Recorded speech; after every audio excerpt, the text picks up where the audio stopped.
गले में कोरोना संक्रमित होने की तख्ती लेकर भीड़ के बीच पहुंचे ये हैं विधायक ओम प्रकाश हुड्डा। महवा से निर्दलीय विधायक हैं। माननीय की 15 अक्टूबर को कोरोना रिपोर्ट पॉजिटिव आई है। इनका पूरा परिवार भी कोरोना पॉजिटिव है। अब जरा ये भी जान लीजिए कि आखिर विधायक जी कोरोना पॉजिटिव होने के बावजूद क्यों जनता के बीच पहुंचे। तो पूरा मामला एक बोरिंग के पेंडिंग बिल से जुड़ा है। बोरिंग का कनेक्शन काटने के लिए बिजली कर्मी पहुंचे थे।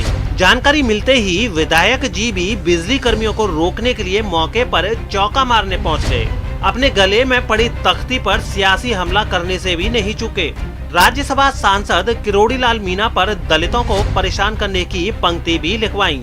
कोरोना काल में जहां एक और लोग घरों से बाहर निकलने से परहेज कर रहे हैं और बाहर सोशल डिस्टेंसिंग का पालन कर रहे हैं, तो वहीं दौसा में ये कोरोना पॉजिटिव विधायक जी सियासी रोटियां सेकने से बाज नहीं आए।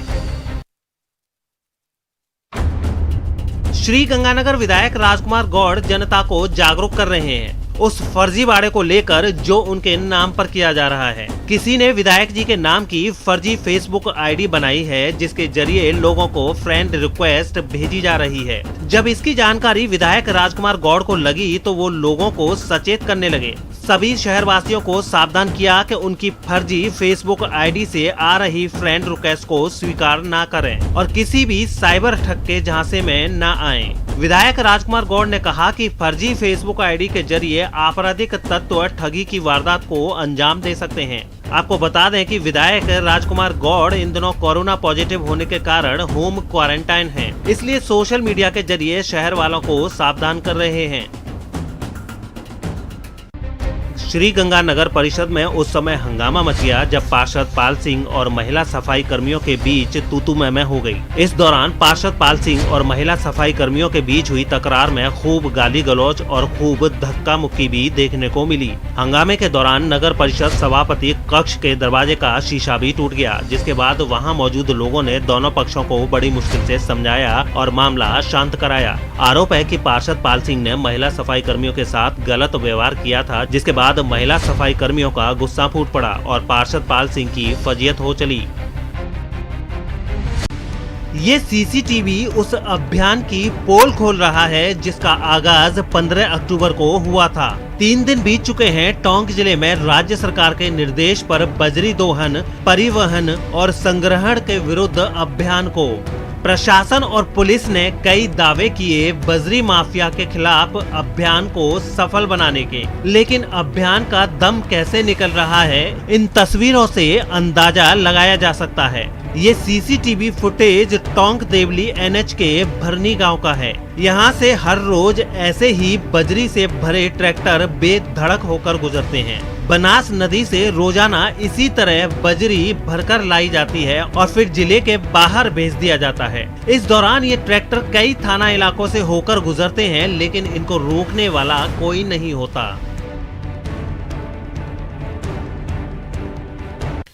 कोटा को तंबाकू मुक्त बनाने के लिए येलो लाइन अभियान का आगाज किया गया है। इस मौके पर कोरोना से जागरूकता के लिए स्वास्थ्य भवन में कोटपा 2003 बुकलेट का विमोचन भी किया गया। इस खास मौके पर चिकित्सा एवं स्वास्थ्य अधिकारी डॉक्टर भूपेंद्र सिंह ने बताया कि जिले को तंबाकू मुक्त बनाने के लिए सभी शिक्षण संस्थानों, सरकारी और गैर सरकारी कार्यालयों को भी येलो लाइन के जरिए तंबाकू मुक्त बनाया जाएगा। ये येलो लाइन तंबाकू वर्जित क्षेत्र को दर्शाएगी।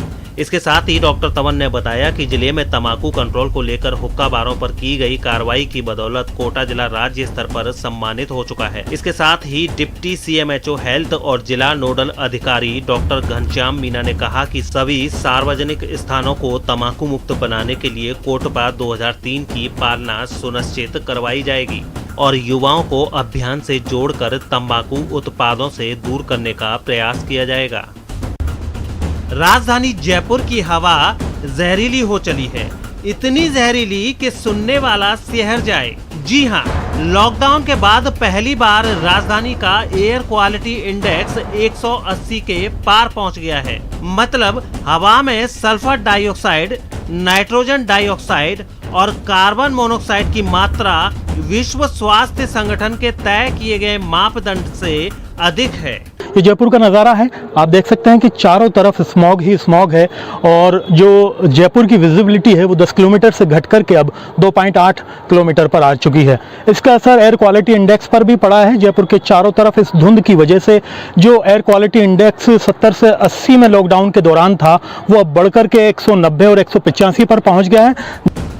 इसलिए सुबह शाम की सैर बंद कर दें, अधिक देर तक बाहर रहने से बचें, N95 या P100 मास्क का ही इस्तेमाल करें, घरों में लकड़ी, मोमबत्ती, अगरबत्ती ना जलाएं, इससे इंडोर प्रदूषण के शिकार हो सकते हैं।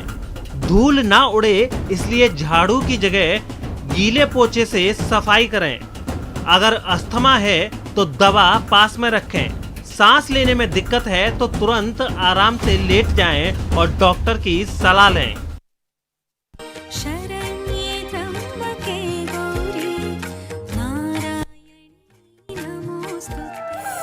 धवल वस्त्र, दाएं हाथ में अष्टदल की जपमाला, बाएं हाथ में कमंडल सुशोभित है। निसंदेह ये छवि एक तपस्विनी की है और माता ने ये रूप भी तपस्या करने के लिए ही धारण किया था। इसे देवी पार्वती का अविवाहित अवतार माना जाता है। ब्रह्मचारिणी माँ दुर्गा का दूसरा अवतार है जो प्रेम, निष्ठा, बुद्धिमता और ज्ञान का द्योतक है। लोक कथाओं के अनुसार माँ का जन्म हिमालय में हुआ था। देव ऋषि नारद ने उनके विचारों को प्रभावित किया और परिणाम स्वरूप उन्होंने भगवान शिव से विवाह करने के संकल्प के साथ तपस्या शुरू की। देवी ने तप करते हुए सैकड़ों साल बिताए। ब्रह्मचारिणी नाम में ब्रह्म का अर्थ है तप। इन देवी के कई अन्य नाम हैं, जैसे तपश्चारिणी, अपर्णा और उमा। शास्त्रों में माँ के सभी स्वरूपों की कथा और कथा का महत्व बताया गया है। माँ ब्रह्मचारिणी की कथा जीवन के कठिन क्षणों में भक्तों को सहारा देती है और कठिन व्रत से सफलता का विश्वास दिलाती है। चलिए अब आपको देवी ब्रह्मचारिणी की पूजा की विधि बताते हैं, जिसमें ओम देवी ब्रह्मचारिण्याय नमः मंत्र के जप से देवी को प्रसन्न किया जाता है। माँ के स्वरूप की पूजा करते समय सर्वप्रथम आपने जिन देवी देवताओं, गणों और योगिनियों को कलश में आमंत्रित किया है, उनकी फूल, अक्षत, रोली चंदन से पूजा करते हैं। उन्हें दूध, दही, शर्करा, घृत और मधु से स्नान कराते हैं। देवी को जो कुछ भी प्रसाद अर्पित कर रहे हैं, उनमें से एक अंश इन्हें भी अर्पण करते हैं। बता दें कि माँ के स्वरूप को मिश्री, चीनी और पंचामृत का भोग लगाना चाहिए। मान्यता है कि ये भोग लगाने से चिरायु होने का वरदान प्राप्त होता है। Bureau report, news 18 network.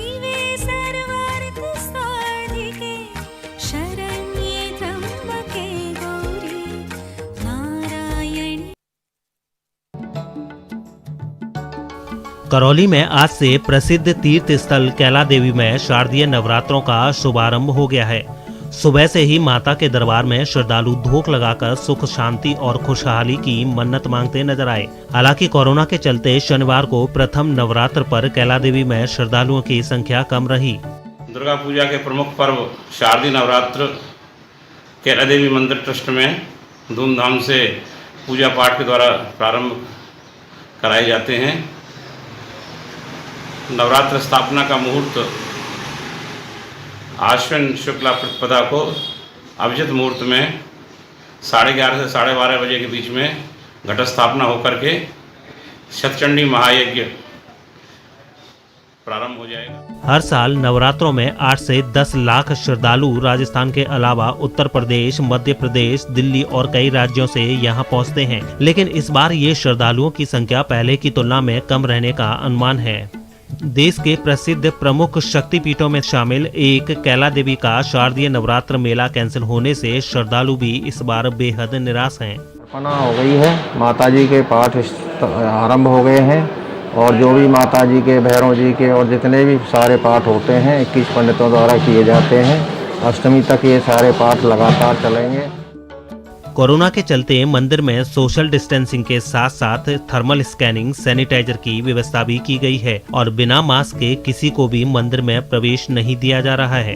Navratra के प्रथम दिन मां शैलपुत्री की पूजा की गई और देवी का अनुष्ठान शुरू किया गया। तो चलिए बढ़ते आगे। 20 मिनट में 20 खबरों में बात करते हैं देश की कई और अहम खबरों की। बिहार के गया में हुई मुख्यमंत्री नीतीश कुमार की रैली में चुनाव आयोग के निर्देशों की धज्जियां उड़ दिखी। कोरोना काल में होने वाले देश के इस सबसे बड़े चुनाव में चुनाव आयोग ने मास्क और सामाजिक दूरी, सोशल डिस्टेंसिंग जैसे नियमों के पालन करने पर पूरा जोर दिया है। लेकिन गया के इमामगंज में हुई नीतीश कुमार की रैली में वो नियम टूटते नजर आए, क्योंकि रैली में शामिल हुए आम लोगों को न तो 2 गज की दूरी का ख्याल था और न ही मुंह पर मास्क लगाने का। बड़ी तादाद में इकट्ठा हुए इन लोगों में इक्का दुक्का लोग ही ऐसे थे जिन्होंने मास्क लगाया। रही बात आपस में सोशल डिस्टेंसिंग की, तो उस नियम का तो खुलेआम मजाक बनाया गया। नेताओं का वीडियो बनाने में मशगूल बहुत सारे लोग बेफिक्र होकर एक दूसरे से चिपक कर खड़े दिखे। यही नहीं, सभा खत्म होने के बाद जब उनसे इस बारे में सवाल पूछा गया तो उन्होंने उसी बेफिक्री के साथ जवाब भी दिया। कोरोना का यहाँ कोई डर नहीं है, कोरोना तो है लेकिन बिना मास्क के साथ फ्री रहता है।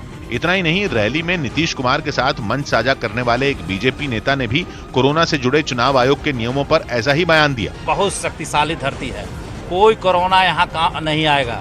इमामगंज की धरती ऐतिहासिक धरती है और नीतीश जी का धरती है। इन सारी लापरवाहियों के बीच एक राहत की बात ये थी कि नीतीश कुमार और मंच पर बैठे दूसरे नेताओं ने मास्क लगाया और 2 गज की दूरी का ख्याल रखा। वहाँ सुरक्षा में तैनात पुलिस वाले भी कोरोना पर सजग दिखे।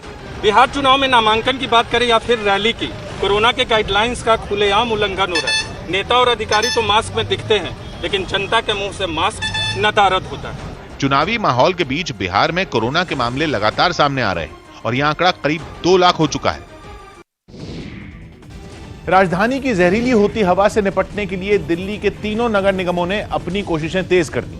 दिल्ली में पिछले 1 हफ्ते में प्रदूषण का स्तर खतरनाक स्तर पर पहुंच चुका है और आने वाले दिनों में दिल्ली की हवा और खराब हो सकती है, जिससे निपटने के लिए पूर्वी दिल्ली नगर निगम ने पेड़ों और सड़कों पर पानी के छिड़काव का काम तेज कर दिया। आनंद विहार इलाके में नगर निगम की 3 बड़ी मशीनें इस काम में लगी दिखी। इनमें एक ट्रक पर लगी एंटी स्मॉग गन से हवा में मौजूद धूल के कणों पर वार किया गया। इसके अलावा सड़कों और पेड़ों पर पानी के छिड़काव के लिए भी आधुनिक मशीनों की मदद ली गई।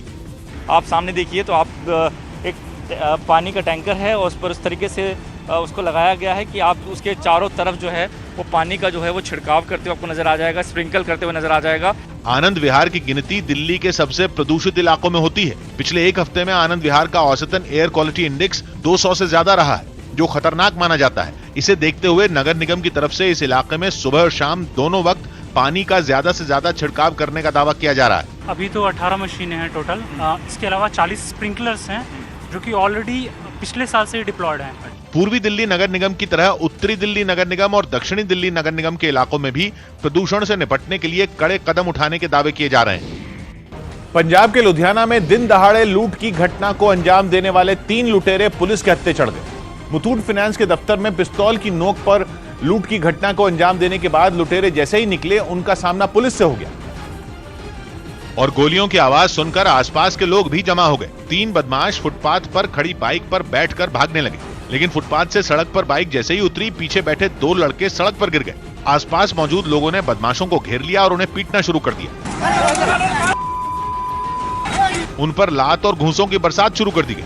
आसपास के लोगों की भूमिका इसलिए अहम है क्योंकि बाइक से भागने की कोशिश कर रहे तीनों बदमाश हथियारबंद थे, जो लोगों पर गोली भी चला सकते थे। लेकिन बिना डरे लोगों ने बदमाशों को पकड़ने की कोशिश की, जिसकी वजह से बदमाशों की बाइक हादसे का शिकार हो गई।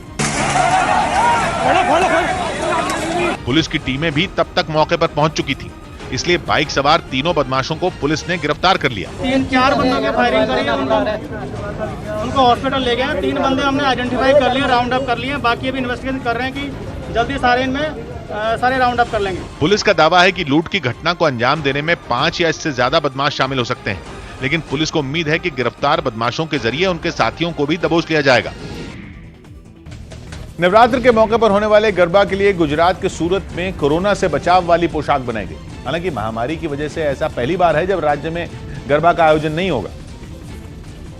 इसके बावजूद फैशन डिजाइनिंग की पढ़ाई कर रहे कुछ छात्रों ने पीपीई किट को गरबा कार्यक्रम में पहने जाने वाले कपड़ों का रूप देने की कोशिश की। यही नहीं, एक शॉपिंग मॉल में वो उन पोशाकों को पहनकर गरबा खेलते भी नजर आए।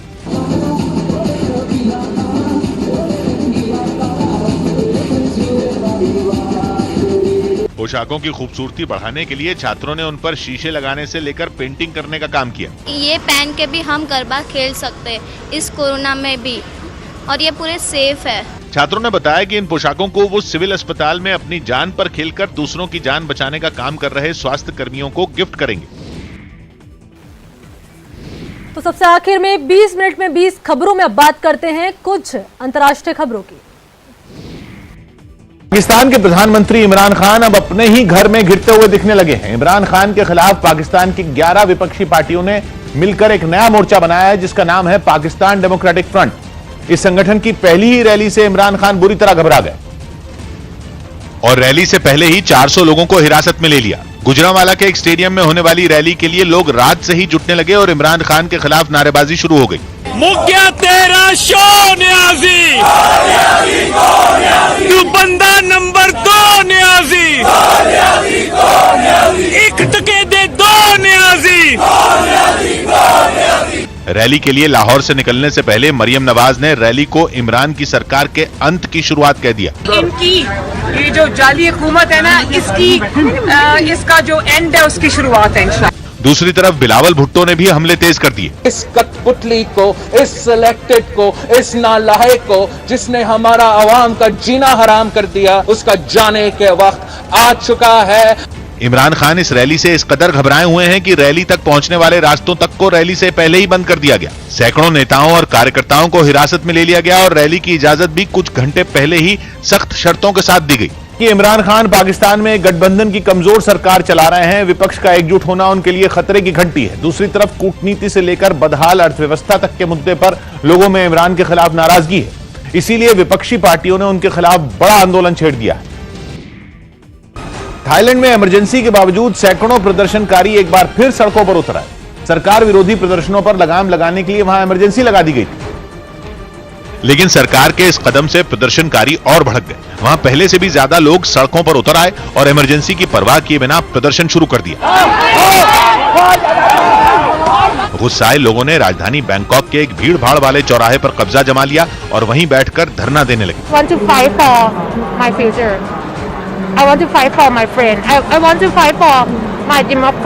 हालांकि भीड़ को रोकने के लिए वहां बड़ी तादाद में पुलिस तैनात की गई थी, लेकिन पुलिस वाले भी इन लोगों को नहीं रोक सके। कई बार तो पुलिस और भीड़ के बीच जमकर धक्का मुक्की भी हुई। ये प्रदर्शनकारी रात में भी वहीं डटे रहे। लोकतंत्र के लिए हो रहे इन प्रदर्शनों को रोकने के लिए वहां इमरजेंसी लागू है। इसके तहत वहां लोगों के इकट्ठा होने और राजशाही या सरकार के खिलाफ प्रदर्शन करने पर रोक है। इसके अलावा मीडिया पर भी कड़े प्रतिबंध लगाए गए हैं। थाईलैंड में संविधान में बदलाव और बेहतर लोकतंत्र की मांग के लिए प्रदर्शन हो रहे हैं, लेकिन प्रदर्शनकारियों की बात सुनने के बजाय सरकार ने इमरजेंसी लगाकर उन्हें गिरफ्तार करना शुरू कर दिया।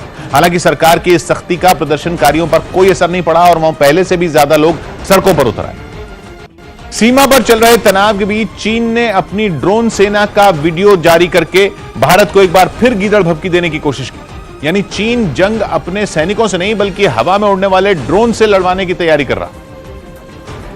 और खबर है कि उसने भारत का सामना करने के लिए खतरनाक हथियारों से लैस सैकड़ों ड्रोन की एक सेना तक खड़ी कर दी है। सामने आए वीडियो में ये ड्रोन एक ट्रक से आसमान में लॉन्च होते नजर आए और सिर्फ जमीन से ही नहीं, ये ड्रोन आसमान में हेलीकॉप्टर से भी छोड़े जा सकते हैं। एक एक कर ड्रोन छोड़े गए और आसमान में कई ड्रोन मंडराते दिखे। बताया गया कि ये ड्रोन दुश्मन की लोकेशन के हिसाब से अपनी जगह बदल भी सकते हैं और बिल्कुल सटीक निशाना साध सकते हैं। पिछले महीने चीन ने ग्रेनेड से हमला करने वाले एक दूसरे ड्रोन का वीडियो भी जारी किया था।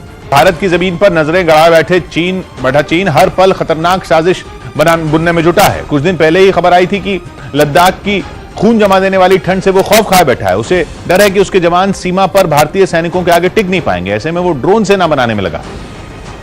ऑस्ट्रेलिया के पर्थ से एक हैरान करने वाला वीडियो सामने आया, जिसमें चोरी की कार लेकर भाग रहा एक आदमी हादसे का शिकार हो गया। बताया गया कि उसने हाईवे पर ही किसी से वो कार चुराई और कुछ ही देर में पुलिस भी उसके पीछे पड़ गई, जिसके डर से उसने अपनी रफ्तार बढ़ा दी। बहुत देर तक वो अपनी रफ्तार से पुलिस को चकमा देता रहा। फिर एक जगह पुलिस की 2 गाड़ियां उसके काफी करीब पहुंच गई। खुद को बचाने के लिए कार चला रहे आदमी ने गाड़ी को दूसरी लेन में मोड़ दिया, जहां उसी रफ्तार में कई गाड़ियां दौड़ रही थी। जैसे ही उसकी गाड़ी दूसरी तरफ की सड़क पर पहुंची तो तेज रफ्तार में आ रही एक कार ने उसे जोरदार टक्कर मार दी। टक्कर लगते ही कार के अगले हिस्से में आग लग गई। कार चुराकर भाग रहा आदमी घायल हालत में उसी के अंदर फंस गया। उसका पीछा कर रही पुलिस भी तुरंत वहां पहुंची और गाड़ी का दरवाजा खोलकर उसे नीचे उतारा। गाड़ी चुराकर भाग रहे आदमी को पुलिस ने गिरफ्तार कर लिया और बताया गया कि कुछ देर उसका एक अस्पताल में इलाज भी करवाया गया। कार चुराकर भाग रहे आदमी को पता था कि हाईवे पर चलते हुए वो पुलिस के हत्थे चढ़ ही जाएगा, इसलिए बचने की फिराक में उसने कार को दूसरी लेन की तरफ मोड़ा और यही गलती उसे भारी पड़ गई। आर्मेनिया और अजरबैजान के नागोर्नो कराबाख के लिए चल रही जंग तीसरे हफ्ते भी जारी है। इस जंग में दोनों ही देशों को भारी नुकसान हुआ है, लेकिन सबसे ज्यादा नुकसान वहां के आम लोगों को उठाना पड़ा है, क्योंकि ये जंग अब फौजी ठिकानों से बढ़कर रिहायशी इलाकों तक पहुंच चुकी है। आर्मेनिया ने अजरबैजान पर नागोर्नो कराबाख के एक अस्पताल पर हमले का आरोप लगाया। सामने आई तस्वीरों में अस्पताल की पूरी इमारत खंडहर में बदली नजर आई।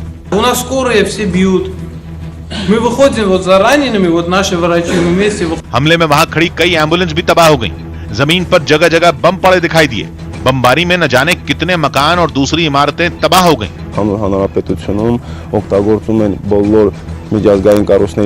अजरबैजान ने भी आर्मेनिया पर उसके रिहायशी इलाकों को निशाना बनाने का आरोप लगाया। वहां से सामने आई तस्वीरों में कई इमारतें लपटों में घिरी नजर आईं। अजरबैजान के मुताबिक तारतार और गंजा जैसे शहरों में हुई बमबारी में उसके कई नागरिकों की जान चली गई, जबकि बड़ी तादाद में लोग घायल हुए हैं। नागोर्नो कराबाख पर कब्जे के लिए जारी जंग का फिलहाल कोई अंत नहीं दिख रहा है। सीज फायर के नाकाम होने के बाद दोनों ही देश एक दूसरे के रिहायशी इलाकों पर ताबड़तोड़ हमले कर रहे हैं। वहां प्रतिबंधित हथियारों के इस्तेमाल की भी खबरें सामने आई हैं, जिसने पूरी दुनिया की चिंता बढ़ा दी। चीन के दो और प्रांतों में मौसम की पहली बर्फबारी होने से पारा कई डिग्री तक लुढ़क गया। कुछ दिन पहले उत्तरी चीन के कुछ इलाकों में भी भारी बर्फबारी हुई थी और इस बार चीन के उत्तर पश्चिम में गंसू प्रांत बर्फ की चादर से ढक गया। इतनी बर्फ गिरी कि इलाके से रंग तो जैसे गायब ही हो गए। हर चीज सफेद दिखाई देने लगी। जिस हरी भरी घास को जानवर चरते थे वो भी बर्फ की सफेदी में छिप गई। वहीं चीन का दक्षिण पश्चिमी हिस्सा भी बर्फबारी से अछूता नहीं रहा। वहां के सिचुआन प्रांत में सड़क पर 3 सेंटीमीटर तक बर्फ जम गई। सामने आई एक तस्वीर में कुछ गाड़ियां बर्फ से ढकी भी दिखी। पेड़ तक अपनी हरियाली खो बैठे। मौसम की मार ऐसी पड़ी कि जानवर बर्फ झटककर ही पत्ते खाते नजर आए। चीन के शासन वाले शिनजियांग प्रांत से भी मिलती जुलती तस्वीरें देखने को मिली, बल्कि वहां तो बर्फबारी कैमरे में रिकॉर्ड होती नजर आई। भारी मात्रा में बर्फ गिरने की वजह से वहां तापमान -3 डिग्री सेल्सियस तक गिर गया। इस बार हांगकांग में एक एयरलाइन ने कोरोना काल में कमाई करने और लोगों को घुमाने फिराने के लिए एक ऐसी फ्लाइट उड़ाई जो किसी मंजिल पर पहुंची नहीं। हवाई जहाज हांगकांग का चक्कर लगाकर ही वापस आ गया। कुछ दिन पहले ऑस्ट्रेलिया के सिडनी में भी इस तरह की फ्लाइट उड़ाई गई थी। और मंदी के दौर में इस बार हांगकांग में ऐसा हवाई जहाज उड़ाया गया जो 100 से ज्यादा यात्रियों को 1.5 घंटे आसमान में सैर कराने के बाद वापस हांगकांग ही ले गया। सफर के दौरान हवाई जहाज कहीं नहीं रुका, लेकिन लोग सैकड़ों फीट की ऊंचाई से ही शहर के नजारे का मजा लेते दिखे। कुछ लोग तस्वीरें खींचते भी नजर आए। हवाई जहाज के अंदर लोगों के मनोरंजन का भी इंतजाम दिखा। यात्रियों ने आपस में गेम खेलकर खूब मस्ती की।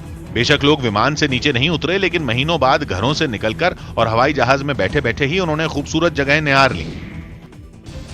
कोरोना काल में आर्थिक तंगी से जूझ रहे संगीतकारों और कुछ दूसरे कलाकारों ने लंदन में सरकार से मदद मांगने के लिए सुरीला तरीका अपनाया। सरकार से राहत पैकेज की मांग उठाने के लिए वो बड़ी संख्या में सड़कों पर निकले।